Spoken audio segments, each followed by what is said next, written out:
कल्पना करून बघा, मध्यरात्र उलटून गेलीये. तुम्ही आणि तुमचा मित्र एका जुन्या अनोळखी वाड्यासमोर उभे आहात. तुमचा मित्र आत जातो आणि परत येतच नाही.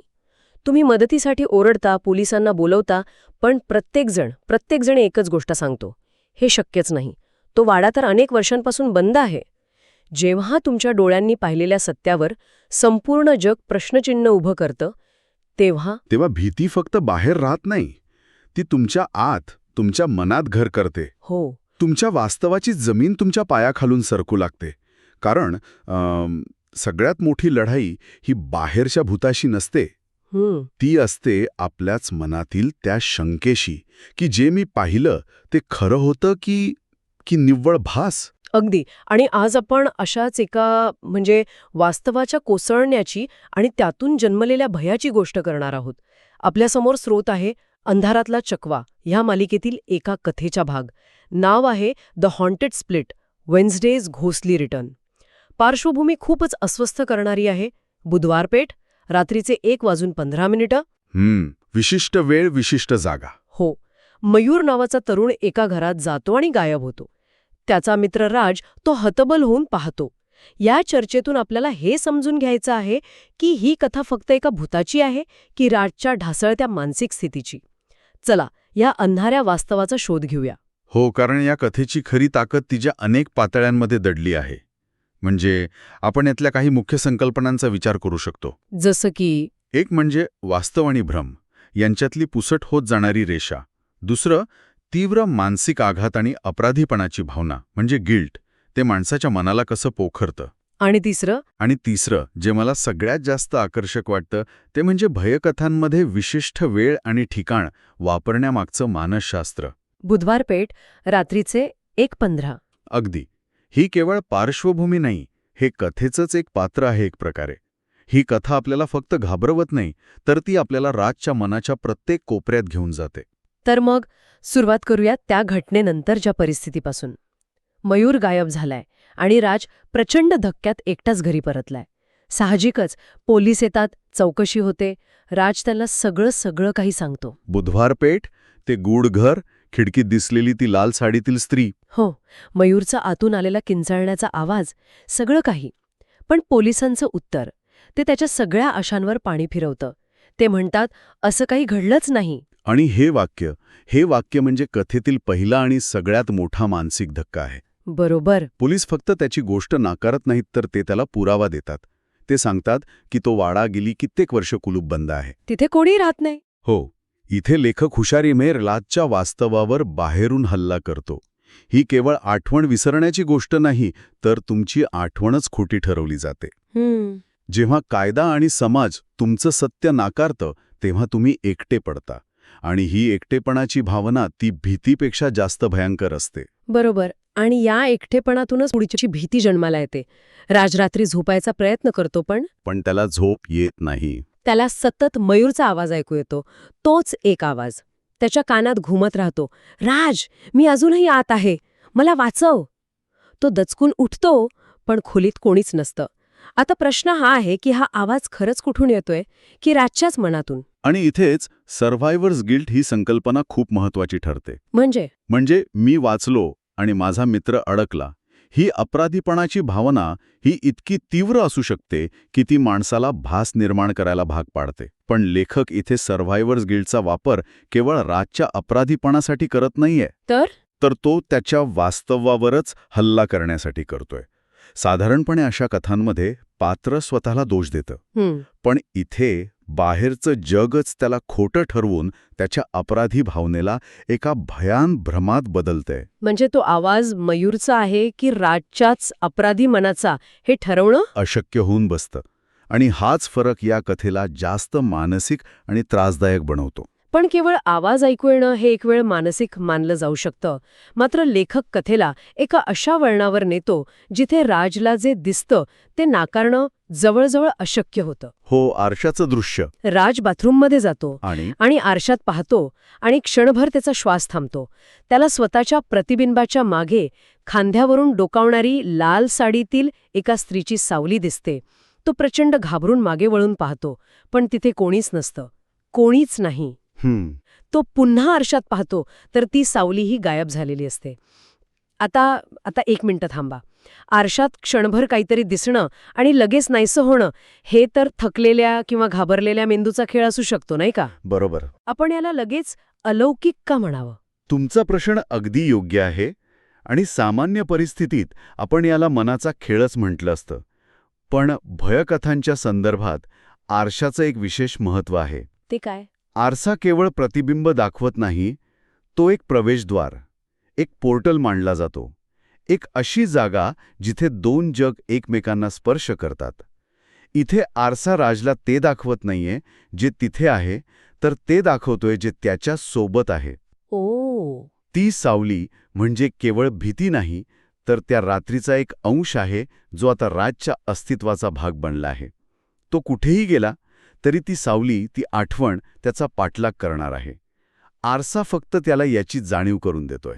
या अनुभवानंतर तो पूर्णपणे हादरून जातो आणि सत्य शोधण्यासाठी दुसऱ्या दिवशी पुन्हा बुधवार पेठेत जातो. पण दिवसा ते ठिकाण पूर्णपणे वेगळं दिसतं. हो, तेच घर आता धुळीने माखलेलं, जळमटांनी भरलेलं दिसतं. त्यावर एक मोठं कुलूप, रात्री दिसलेली भयानता दिवसा पूर्णपणे नाहीशी झालेली असते. आणि हा विरोधाभास त्याच्या मनातला गोंधळ अजून वाढवतो. नक्कीच, कारण यामुळे त्याला स्वतःच्या इंद्रियांवरच शंका येऊ लागते. रात्री जे घडलं ते खरं होतं की भास? आणि याच गोंधळलेल्या अवस्थेत त्याची भेट एका म्हाताऱ्या बाईशी होते, जी तिथे झाडलोट करत असते. आणि ती बाई त्याला एक अत्यंत विचित्र आणि गूढ इशारा देते. राज तिला त्या घराबद्दल विचारतो तेव्हा ती त्याच्याकडे विचित्र नजरेने पाहते आणि म्हणते, बाळा, रात्री 1:15 नंतर इथे फिरकू नकोस. इथे जो येतो तो 2 भागात तुटतो. 2 भागात तुटतो? हो. राजला काहीच कळत नाही. तो विचारतो, 2 भाग? त्यावर ती बाई एका थंड, निर्विकार चेहऱ्याने म्हणते, हो, 1 भाग परत जातो आणि दुसरा इथेच अडकतो. हे वाक्य या कथेचं सार आहे अक्षरशः. अंगावर काटा येतो ऐकून. हो, इथे कथा एका सामान्य भूताच्या गोष्टीवरून एका अत्यंत सखोल आणि तात्विक भीतीकडे वळते. 2 भागात तुटणं म्हणजे काय? मृत्यू म्हणजे नाही. याचा अर्थ केवळ शारीरिक मृत्यू नाही. ही एक प्रकारची आत्मिक किंवा मानसिक विभागणी आहे. जसं एखाद्या व्यक्तीचं शरीर आणि आत्मा वेगळं होणं, किंवा मानसशास्त्राच्या भाषेत बोलायचं झाल्यास व्यक्तिमत्वाचं विघटन, डिसोसिएशन. म्हणजे ती बाई हे सुचवतीये की जो राज परत आला आहे तो पूर्ण राज नाहीच. त्याचा एक महत्वाचा अंश, कदाचित त्याची चेतना किंवा आत्मा, मयूरसोबत त्या घरातच अडकलाय. अरे देवा. आणि ही कल्पनाच मृत्यूच्या भीतीपेक्षा जास्त भयंकर आहे, कारण इथे तुमच्या जीवाला नाही तर तुमच्या स्वत्वालाच धोका आहे. आणि यानंतर राजला जे स्वप्न पडतं ते या तुटलेल्या अस्तित्वाचाच पुरावा देतं, नाही का? बरोबर. हे स्वप्न म्हणजे त्याच्या मनातल्या अपराधीपणाच्या भावनेचा आणि भीतीचा जणू स्फोटच आहे. त्याला स्वप्नात पुन्हा तेच घर दिसतं, तोच अंधार. आणि मयूर. हो, एका कोपऱ्यात मयूर गुडघ्यात डोकं घालून बसलेला असतो. त्याचे डोळे रक्ताने लाल झालेले असतात. तो राजकडे बोट दाखवून किंचाळतो, राज, तू मला एकटं सोडलंस, तू पळून गेलास. हा थेट राजच्या आतला आवाज आहे. मयूरचा आरोप हा खरं तर राजने स्वतःवरच केलेला आरोप आहे. त्याला कुठेतरी वाटतंय की आपण प्रयत्न केला असता तर मयूरला वाचवू शकलो असतो. हे स्वप्न त्याच्या मनातील त्या द्वंद्वाचं एक प्रकारे नाट्य रूपांतर आहे. बरोबर. आणि स्वप्न इथेच थांबत नाही. जेव्हा राज मयूर मी येतोय असं ओरडून त्याच्याकडे धावत जातो तेव्हा त्याला अचानक जाणवतं की त्याचे पाय जमिनीवर लागतच नाहीयेत. तो हवेत तरंगत असतो. हो, जणू काही त्या जागेवर, त्या परिस्थितीवर त्याचं काहीही नियंत्रण नाहीये. आणि त्याच क्षणी ती लाल साडीतील स्त्री त्याच्या अगदी मागे उभी राहते आणि त्याच्या कानात थंड आवाजात कुजबुजते, तू परत आलास म्हणजे अजून एक पूर्ण करायचंय. बापरे. या स्वप्नातले दोन्ही घटक खूप महत्वाचे आहेत. कोणते? एकतर हवेत तरंगणं हे केवळ नियंत्रण गमावल्याचं प्रतीक नाही, तर ते त्या जागेच्या नियमांमधून बाहेर फेकले गेल्याचं प्रतीक आहे. जणू काही गुरुत्वाकर्षणासारखे भौतिकशास्त्राचे नियमही तिथे लागू होत नाहीत. तो त्या वास्तवाचा भागच नाहीये. अगदी. तो फक्त हतबल आहे. पण त्या स्त्रीचं वाक्य ते सर्वात जास्त धोकादायक आहे. अजून एक पूर्ण करायचं आहे. म्हणजे? हे वाक्य सूचित करतं की त्या रात्री जे घडलं ती एक अपघाती घटना नव्हती. तो एक विधी होता, एक रिच्युअल, जो अपूर्ण राहिला. आणि आता राज परत आल्यामुळे तो विधी पूर्ण करण्याची संधी पुन्हा मिळाली आहे. म्हणजे आता धोका फक्त त्या घरात नाही. नाही, तो आता राजला शोधत आहे, कारण तो त्या अपूर्ण विधीचा एक महत्वाचा भाग आहे. आणि हा पाठलाग स्वप्नापुरता राहत नाही. हेच तर या कथेचं पुढचं भयान सत्य आहे. राज त्या स्वप्नातून किंचाळून जागा होतो. त्याचं हृदय जोरजोरात धडधडत असतं. तो घामाने भिजलेला असतो. आणि त्याच वेळी त्याचा फोन वाजू लागतो. रात्रीचे 1:30 वाजले आहेत. स्क्रीनवर नाव दिसतं, अननोन नंबर. विचार करा त्या क्षणाचा. एका भयानक स्वप्नातून तुम्ही जागे झाला आहात आणि त्याच क्षणी एका अनोळखी नंबरवरून फोन येतो. हा योगायोग असू शकत नाही. नाही ते. आणि मग एक थंड, सपाट आवाज येतो. राज, आज बुधवार आहे. आणि फोन कट होतो. फक्त 3 शब्द. हो, फक्त 3 शब्द. पण ते राजच्या मनात प्रचंड भीती निर्माण करतात. आणि इथे बुधवार या उल्लेखाकडे लक्ष देणं गरजेचं आहे. बुधवार पेठ आणि आता फोनवर आज बुधवार आहे हा संदेश. म्हणजे ती शक्ती त्याला आठवण करून देतीये की वेळ आणि जागा दोन्ही जुळून आल्या आहेत. आज तीच रात्र आहे. हो. आणि तो प्रचंड घाबरून घड्याळकडे पाहतो. वेळ झालेली असते रात्रीचे 1:14. ती भयानक वेळ 1:15 फक्त 1 मिनिटावर आलेली आहे. आणि त्याच क्षणी त्याच्या घराच्या दारावर एक हळूवार टकटक होते. टक टक. हा कथेचा कळस आहे. आत्तापर्यंत भीती राजच्या मनात होती, स्वप्नात होती किंवा त्या बुधवार पेठेतील घरात होती. ती एका मर्यादेत होती. हो, एका भौगोलिक मर्यादेत. पण आता ती त्याच्या स्वतःच्या घरात, त्याच्या सुरक्षित समजल्या जाणाऱ्या जागेच्या दारापर्यंत पोचलीये. सुरक्षित आणि असुरक्षित जागेमधील सीमारेषा पूर्णपणे पुसली गेली आहे. There is no escape. आणि मग येतं शेवटचं सर्वात भयावह दृश्य. राज भीतीने गोठून दाराकडे पाहत राहतो आणि त्याला दिसतं की दाराच्या खालच्या फटीतून लाल साडीचा पदर हळूहळू आत सरकत आहे. आणि कथा नेमकी याच क्षणी संपते. हो. हे शेवटचं दृश्य इतकं प्रभावी आहे कारण ते आपल्याला काहीही दाखवत नाही. आपल्याला ती स्त्री दिसत नाही, तिचा चेहरा दिसत नाही. फक्त तिच्या अस्तित्वाचा पुरावा. अगदी. दाराखालून आत येणारा पदर हे सूचित करतो की आता कोणताही अडथळा, कोणतंही दार तिला रोखू शकत नाही. ती आत येणारच.